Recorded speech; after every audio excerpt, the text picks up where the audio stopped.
S'il y a 15 ans, l'avenir de la Judée-Samarie, c'était peut-être un État palestinien, aujourd'hui, l'avenir, c'est sûrement une annexion pour Israël. Est-ce que ça va se faire en 2026, en 2030 ou en 2046 ? C'est pas ça qui va vraiment changer. Ce qui change vraiment, c'est l'état d'esprit du peuple juif, l'état d'esprit du gouvernement israélien. Nous sommes là pour rester. Nous avons le plaisir d'être en ligne avec Netanel Zlama. Netanel, bonjour, Boker Tov. Boker Tov, bonjour Daniel, comment allez-vous ? Eh bien, nous, ça va très bien. On vous voit donc de votre balcon, je suppose, dans la localité de Eli. Et effectivement, on voulait parler avec vous, bien entendu, de ce qui s'est décidé en Conseil des ministres dimanche, des mesures qui ont été prises à l'initiative du ministre des Finances, qui est aussi le leader du mouvement du parti sioniste religieux, et qui veulent modifier d'une certaine manière le statut juridique de la Judée et de la Samarie. Alors ce n'est pas une annexion, il n'est pas encore question de ce dossier parce que cela ne plaît pas, en tout cas pour l'instant, à Donald Trump, mais c'est un pas en avant vers une annexion de la Judée et de la Samarie par Israël, à votre avis, ces décisions ? C'est une intersection historique pour le peuple juif. Et quand je dis historique, je conjugue déjà au passé. Juste vraiment derrière moi, peut-être que si je tourne la caméra, on peut voir le Mishkan Shiloh, qui a été pendant 400 ans le cœur même du peuple juif. Et si on n'est pas connecté à cette histoire du peuple juif, où pendant 400 ans, on devait venir ici au moins 3 fois par an, si aujourd'hui, en 2026, on n'arrive pas à comprendre cette connexion, alors on n'aura aucun droit ni à Tel Aviv, ni à Jérusalem, ni à Netanya, ni nulle part ailleurs en Israël. Donc ça, c'est historiquement. Quand on déclare cet attachement sincère à la terre d'Israël, à la Judée-Samarie, on fait comprendre que l'avenir de l'État d'Israël se conjugue avec la Judée-Samarie, que ce soit une annexion, que ce soit juste une avancée juridique, c'est déjà un point historique quand on conjugue au passé. Même sur le passé proche, pendant 70 ans, l'État d'Israël, le peuple juif, a, on va dire, bégayé quand il parlait de la Judée-Samarie. Peut-être c'est la Cisjordanie, peut-être qu'on va y mettre un État palestinien, peut-être qu'on va essayer de vivre ensemble. Non, aujourd'hui, le 7 octobre a réveillé le peuple juif, a réveillé l'État d'Israël, leur a fait comprendre que si nous voulons vivre en paix à Jérusalem, à Tel Aviv, à Rishon LeZion, à Netanya, il faut absolument être attaché et absolument comprendre que nos racines sont ici, en Judée-Samarie, et c'est là que nous devons conjuguer notre avenir. Et pour finir, Daniel, on ne va pas poser la question, mais juste derrière moi aussi, on a la route 60. Dans cette route-là, il y a à peu près 1 million de personnes qui circulent par jour. C'est une voie, et il y a énormément d'accidents. Et en ce moment, au présent, en ce moment même, si vous allez de Eli jusqu'à Jérusalem, vous allez voir des bulldozers et des machines qui vont écarter les voies, passer une route à 2 voies avec une rambarde, beaucoup plus de sécurité, beaucoup plus de facilité de circulation. On a passé la phase où la Judée-Samarie était une question politique. Aujourd'hui, il y a un consensus autour de l'installation du peuple juif en Judée-Samarie, à Binyamin, dans le Shomron et dans le Yehuda. Et c'est dans ce sens-là que le gouvernement va. Et c'est une très bonne nouvelle, même si encore dans les détails, on doit encore faire avec les pincettes, mais bon, c'est la politique, c'est le jeu. Alors, je ne sais pas si on va rentrer avec vous dans les détails, je ne sais pas si vous connaissez les détails de des décisions prises par le gouvernement, mais en tout cas, il y a certains éléments qui sont assez intéressants, en particulier, par exemple, une sorte de volonté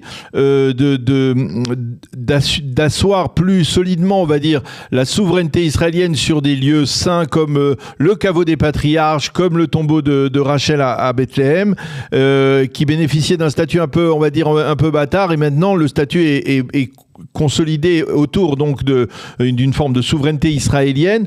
Est-ce que vous avez le sentiment que il y a une volonté, c'est une sorte de palliatif à défaut de pouvoir fournir justement donc de pouvoir permettre l'annexion ou en tout cas l'instauration de la souveraineté juive sur la Judée, la Samarie? Alors, c'est une bonne question que vous me posez. Et moi, dans ce genre de questions, j'aime être un peu comme mes rabbins qui nous enseignent à Eli, qui nous expliquent que la délivrance d'Israël, elle est kima, elle est d'étape à étape. Aujourd'hui, c'est une annexion municipale, mais le say, le dire, il est clair.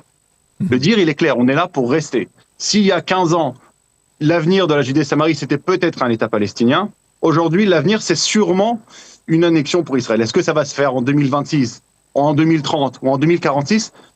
C'est pas ça qui va vraiment changer. Ce qui change vraiment, c'est l'état d'esprit du peuple juif, l'état d'esprit du gouvernement israélien, qui clairement et vraiment dit, nous sommes là pour rester.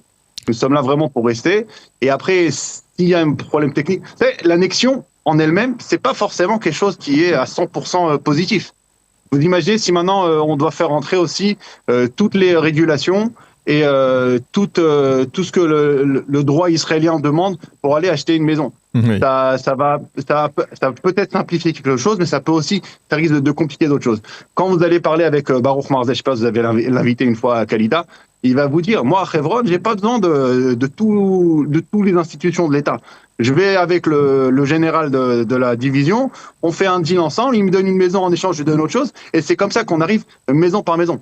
Mais le vrai changement, c'est qu'aujourd'hui, n'importe quel Israélien peut acheter un territoire en Judée-Samarie, alors qu'avant c'était interdit par la loi jordanienne. C'est ça. Maintenant, on peut aller acheter. Il faut rappeler à nos auditeurs que jusqu'à présent, c'est-à-dire 57 ans après la guerre des 6 jours, eh bien, c'était encore la loi jordanienne qui prenait effet sur l'acquisition de terres en Judée-Samarie.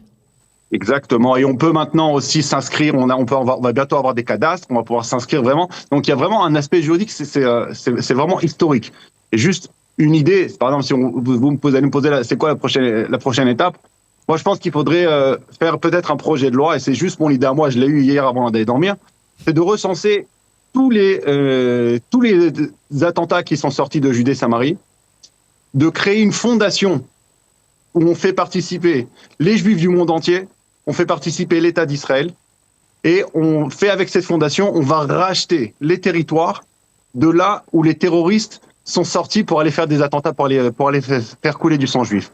Ou même chaque endroit où il y a du sang juif qui a été coulé pour la résistance palestinienne, entre guillemets, où ils ont essayé de nous faire partir d'ici, ils ont essayé de nous faire comprendre que notre place n'est pas là. Aujourd'hui, maintenant, on va devoir, avec la force du peuple juif entier, que ce soit du monde entier, même des Israéliens, pourquoi pas même de prendre du budget que l'État d'Israël donne à l'autorité palestinienne, de prendre cet argent-là et d'aller racheter, d'aller exproprier complètement les maisons des terroristes qui sont venus essayer de toucher le peuple juif, et de prendre ces maisons-là et de les donner soit pour en début à des...